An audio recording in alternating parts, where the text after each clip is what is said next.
그리스도를 위해 살면 죽음도 유익합니다 라는 제목으로 하나님 말씀 증거하도록 하겠습니다. 사도 바울이 빌립보 성도들에게 보낸 편지인 빌립보서는 내용이 길지 않습니다. 몇 장만 넘기면 끝날 정도로 내용이 길지 않습니다. 바울은 이 짧은 편지에서 기쁨에 관하여 16번이나 언급합니다. 바울이 기쁨이 가득한 편지를 쓸 수 있었던 것은 그의 삶에 아무런 문제가 없었기 때문이 아닙니다. 바울과 빌립보 교회가 처해 있던 환경은, 그 당시의 상황은 기뻐할 수 있는 상황이 아니었습니다. 바울은 감옥에 갇혀 있었습니다.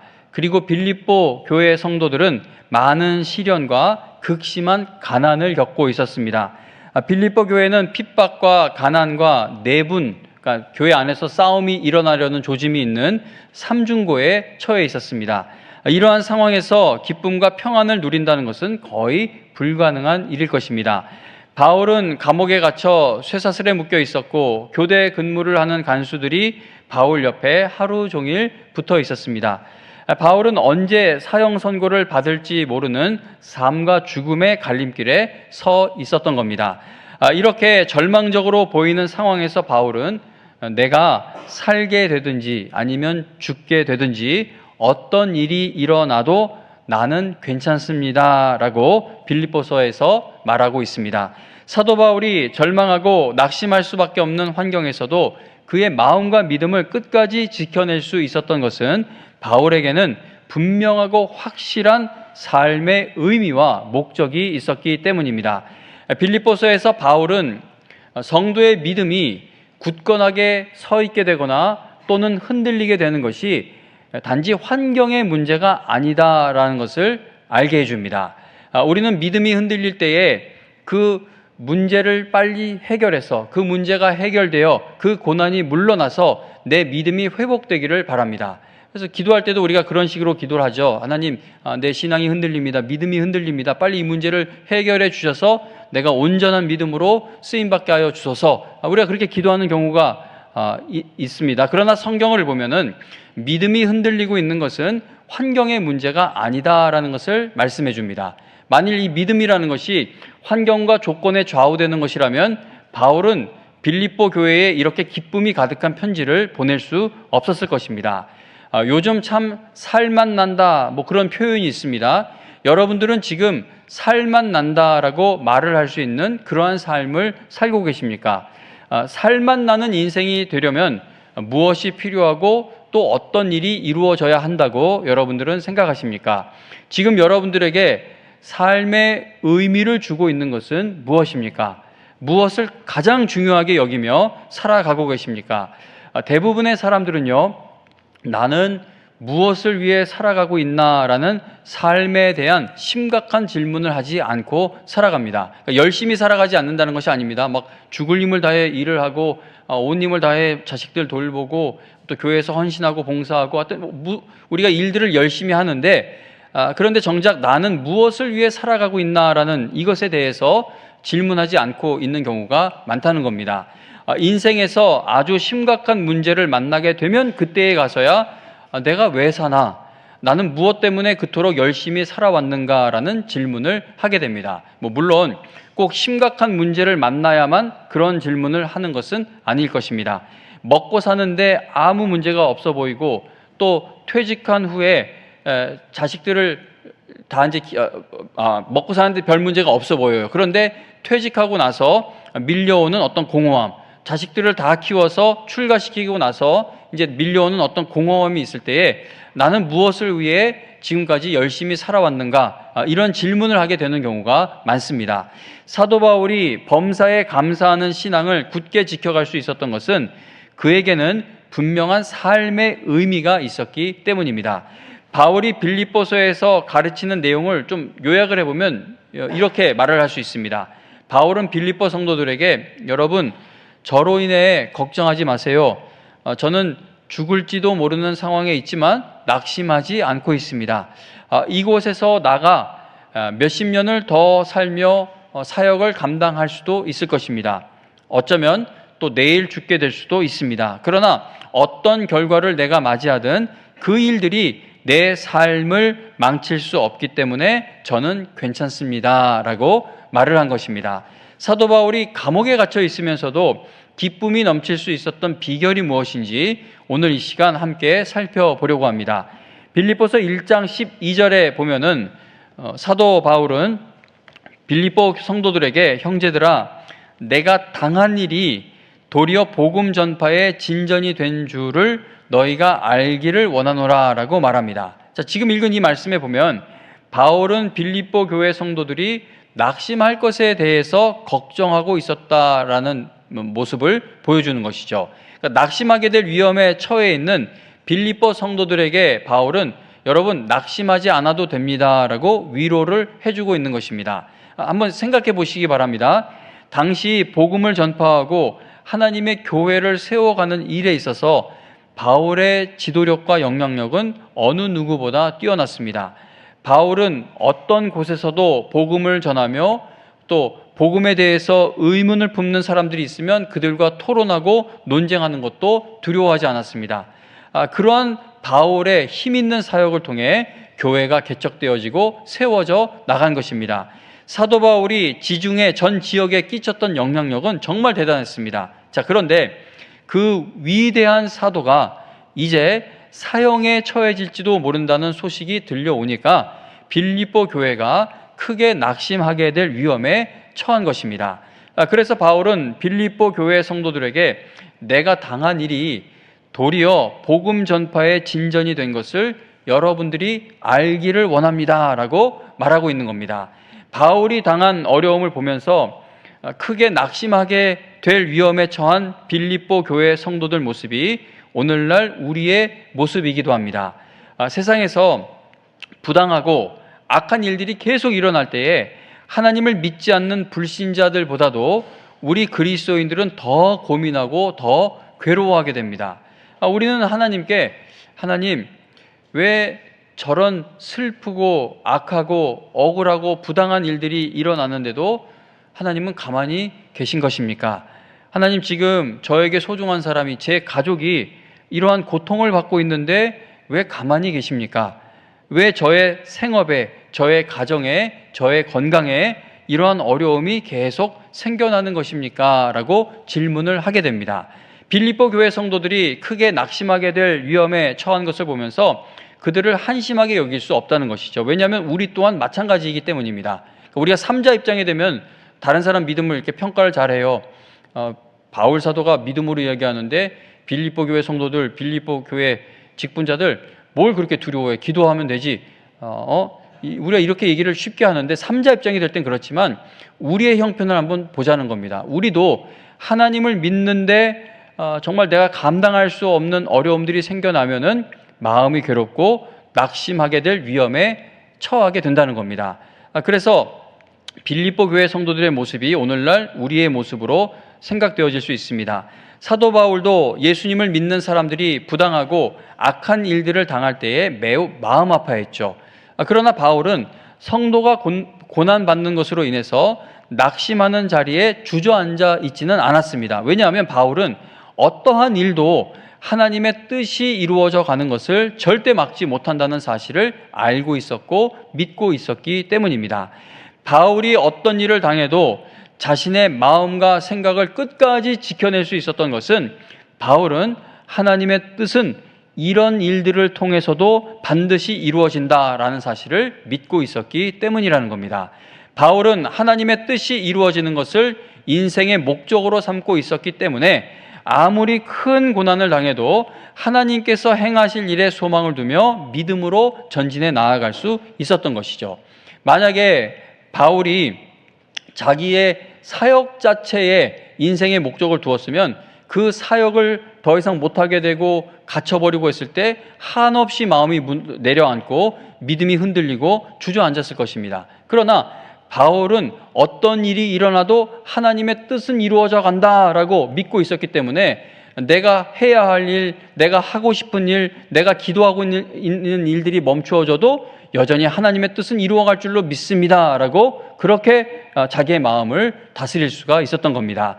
12절에도 보면은 바울은 빌립보 성도들에게 형제들아 내가 당한 일이 도리어 복음 전파의 진전이 된 줄을 너희가 알기를 원한다라고 말해줍니다.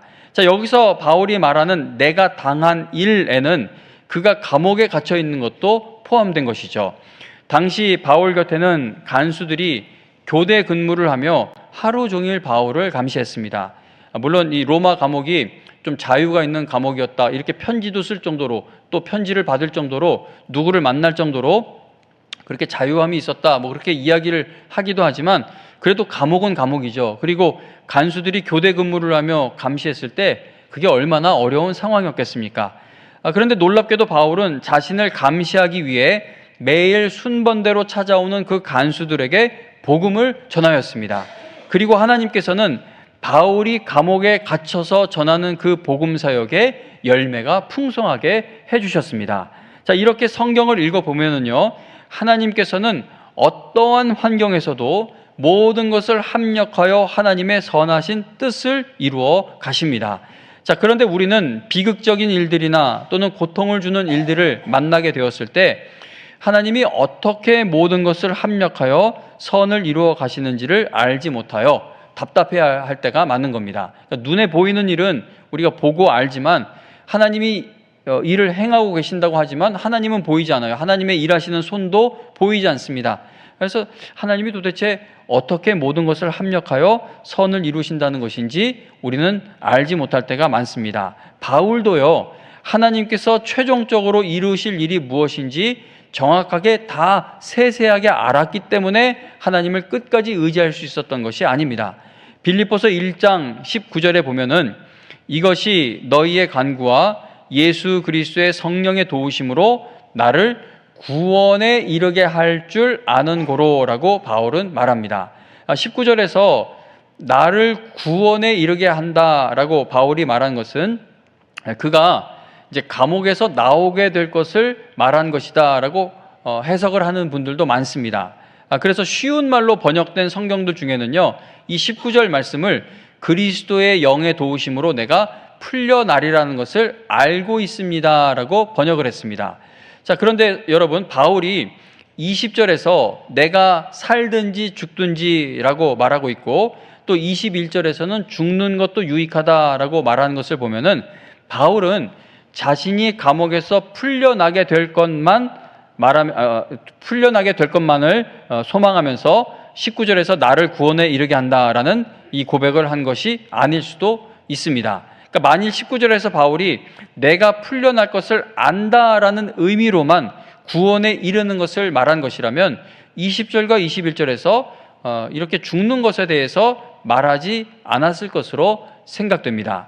바울은 자신이 감옥에서 풀려나고 자신을 괴롭히는 문제가 사라지고 해결될 것이기 때문에 내가 여기서 묶인 게 다 풀려날 것이기 때문에 그래서 기쁨이 가득한 편지를 쓸 수 있었던 것이 아니라는 겁니다.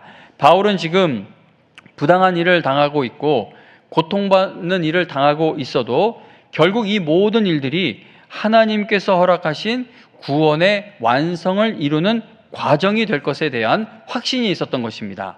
왜냐하면 모든 것을 합력하여 반드시 선을 이루시는 하나님께서 이 구원의 은혜를 시작하셨기 때문입니다. 6절에 여러분 잘 아시는 말씀이 있죠. 빌립보서 1장 6절에 보면은 너희 안에서 착한 일을 시작하신 이가 그리스도 예수의 날까지 이루실 줄을 우리는 확신하노라 라고 외칩니다. 바울은 성도가 이 땅에서 당하는 모든 고난과 아픔이 구원에 이르게 되는 과정이라는 것을 확신한 것입니다.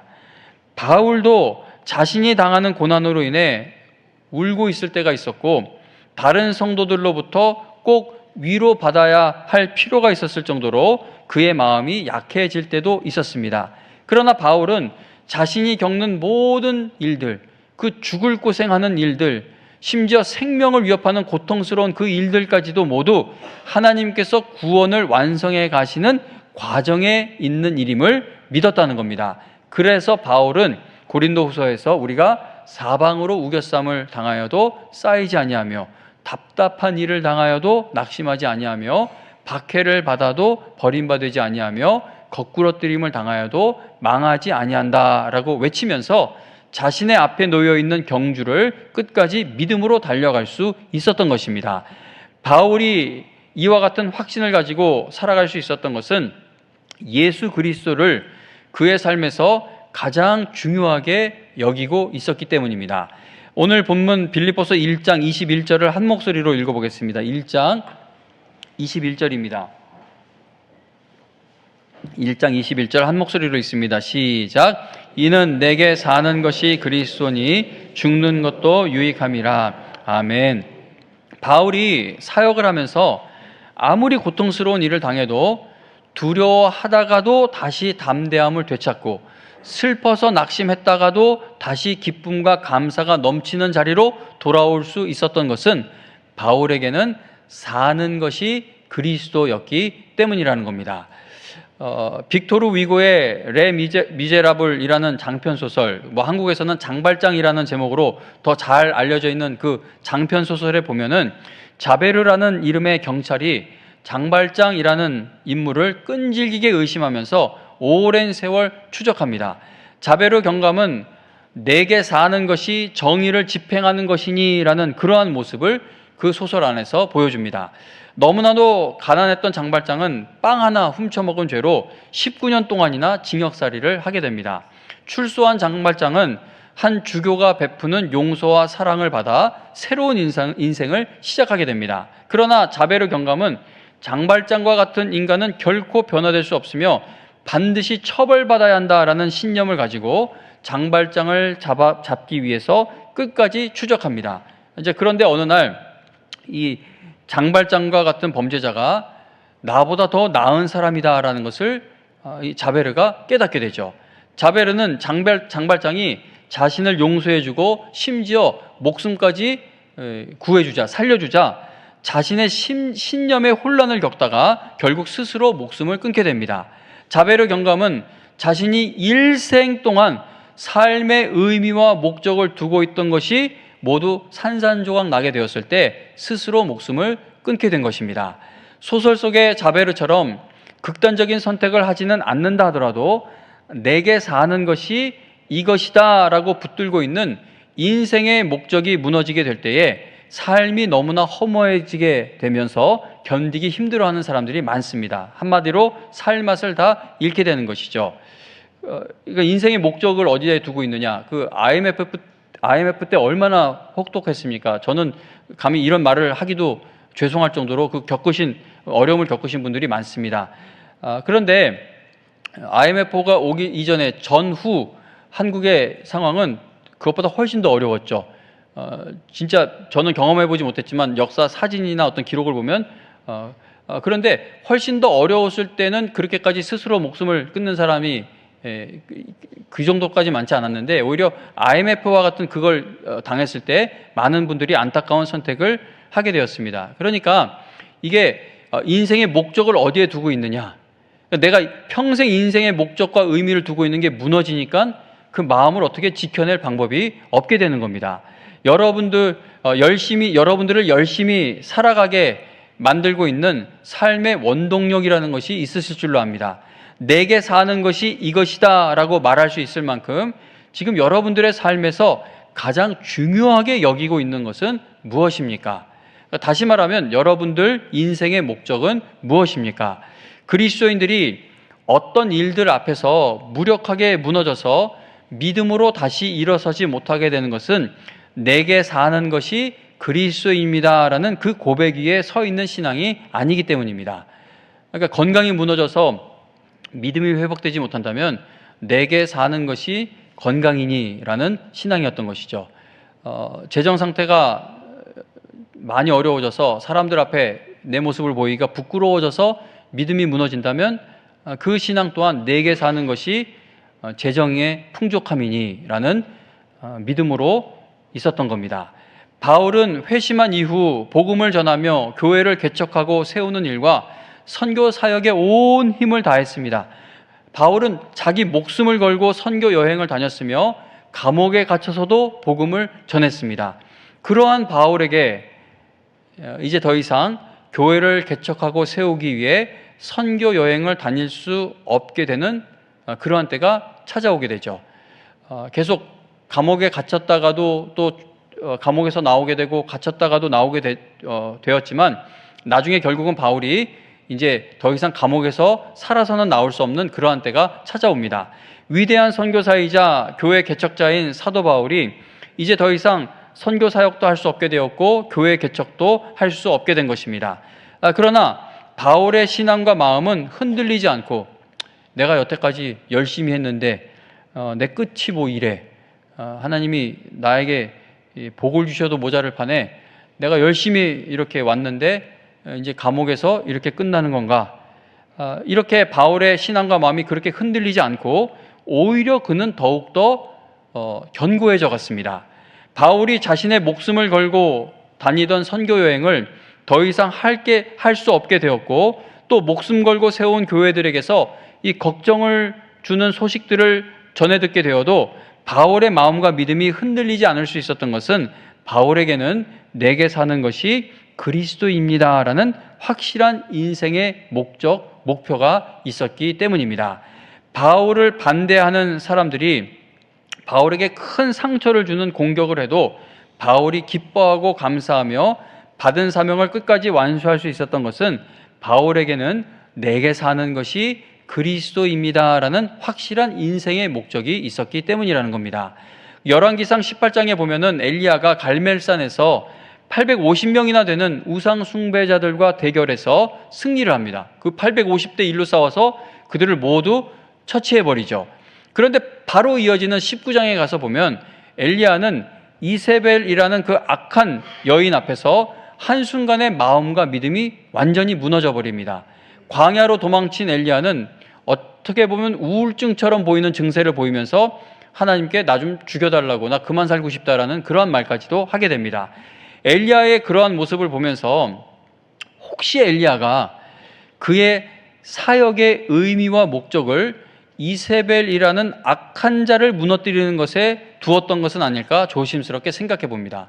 그 이스라엘 나라의 그 악한 우상숭배가 판을 치게 된 게 이 아합이 이세벨이라는 이 이방 여인을 왕비로 들여서 그렇게 된 거잖아요. 그러니까 얼마나 미웠겠습니까? 얼마나 싫었겠습니까?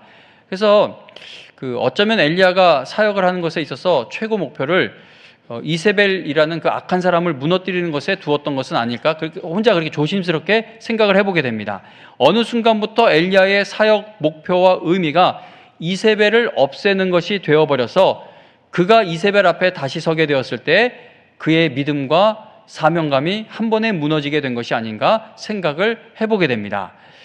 저는 지난 주일에 최인필 목사님이 전해주시는 설교 말씀을 통해 정말 큰 은혜를 받았습니다.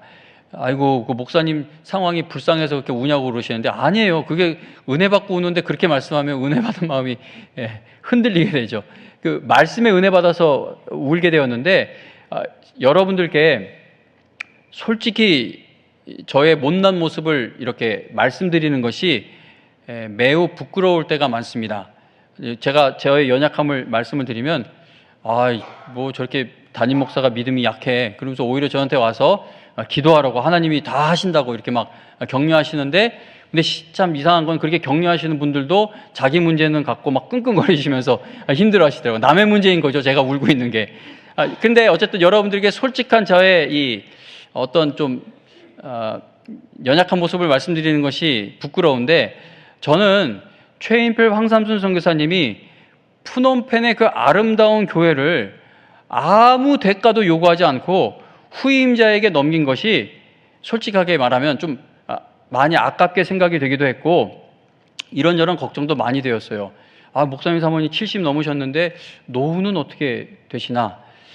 저거를 그래도 후임자에게 뭐라도 좀 약속, 이런 사인이라도 좀 받으셔야 되지 않나? 최인필 황삼순 선교사님의 노후 대책을 위해서라도 후임자에게 어떤 뭐 각서나 약속 같은 건 아니더라도 그래도 뭔가 이렇게 끝까지 함께 갈 수 있는 그런 문서 작성을 해서 거기다 서로 사인이라도 해야 되는 건 아닌가, 그런 생각까지도 해보게 되었습니다.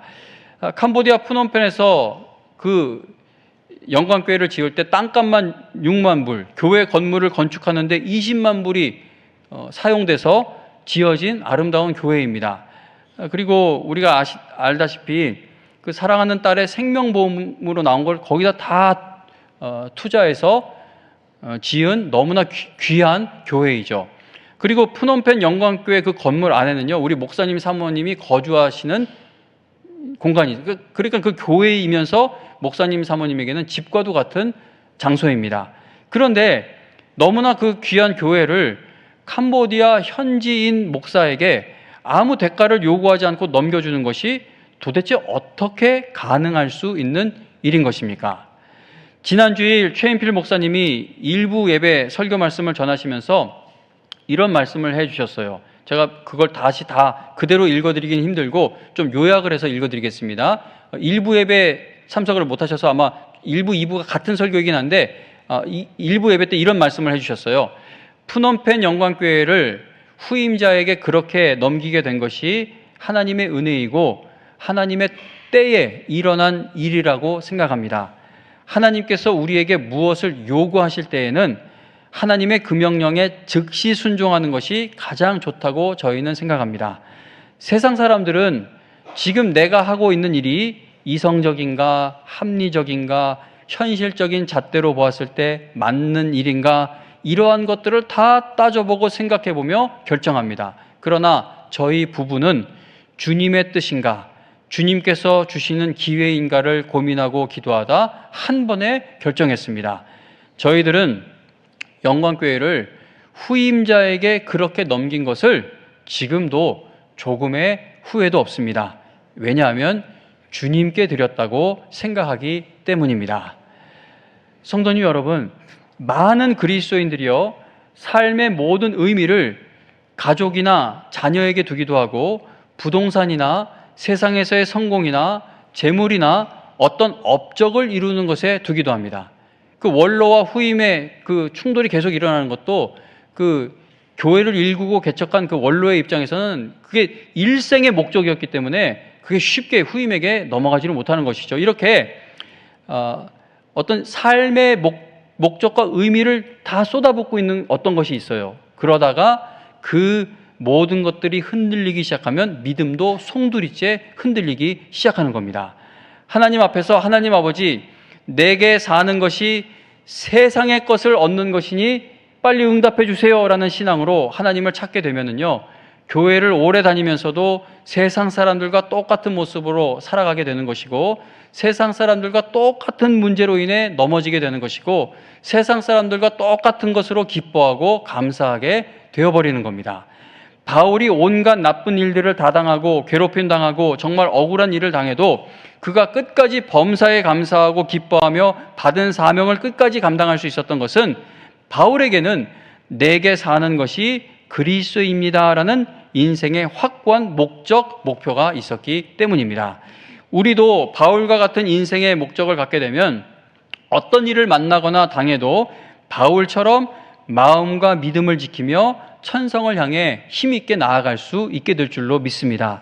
자, 그러면 우리가 어떻게 해야 바울처럼 내게 사는 것이 그리스도입니다, 나에게는 그리스도가 인생의 전부입니다 라는 그러한 귀한 신앙을 가질 수 있겠습니까? 요한복음 17장 19절에 보면은 예수님이 제자들 앞에서 그들을 위하여 내가 나를 거룩하게 하오니 라고 하나님께 기도를 드립니다. 예수님은 십자가를 지시기 전에 하나님 아버지께 나는 그들을 위해 이 일을 합니다 라고 말씀을 드린 것이죠. 그러니까 다시 말하면 예수 그리스도께서는 내가 육신의 몸을 입고 이 땅에 온 것, 내가 십자가에서 죽은 것, 그리고 부활하여 지금 천국에서 이루어가고 있는 모든 일들, 이 모든 것들이 바로 사랑하는 너희를 향하신 하나님의 뜻을 이루기 위함이다 라는 것을 말씀해 주고 계신 겁니다. 빌립보서 1장 21절에서 사도 바울이 내게 사는 것이 그리스도니라는 그 고백이 있기 전에 예수님이 먼저 그분의 전부를 내어 주셨다는 겁니다. 만일 예수 그리스도의 십자가의 희생이 먼저 있지 않았다면, 즉 예수 그리스도께서 우리를 위해 그분의 전부를 희생하시는 그 일이 먼저 있지 않았다면 바울의 내게 사는 것이 그리스도니라는 이러한 고백도 있을 수가 없는 것입니다.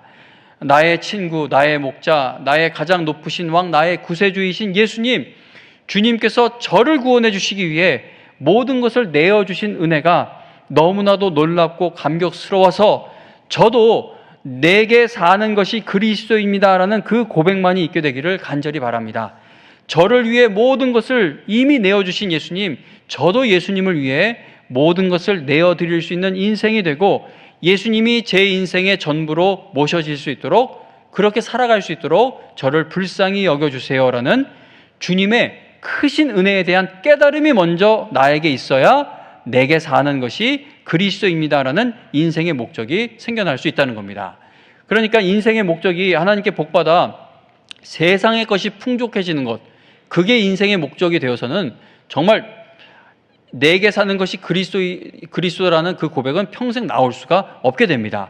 여러분들에게 내게 사는 것이 그리스도입니다라는 고백이 있게 되면은요, 여러분들도 바울처럼 이 세상의 어떠한 것도 나를 좌절시키거나 낙심시켜서 내 삶을 망가뜨릴 수 없다라고 선포하며 담대한 믿음으로 살아가게 될 수 있을 줄로 믿습니다.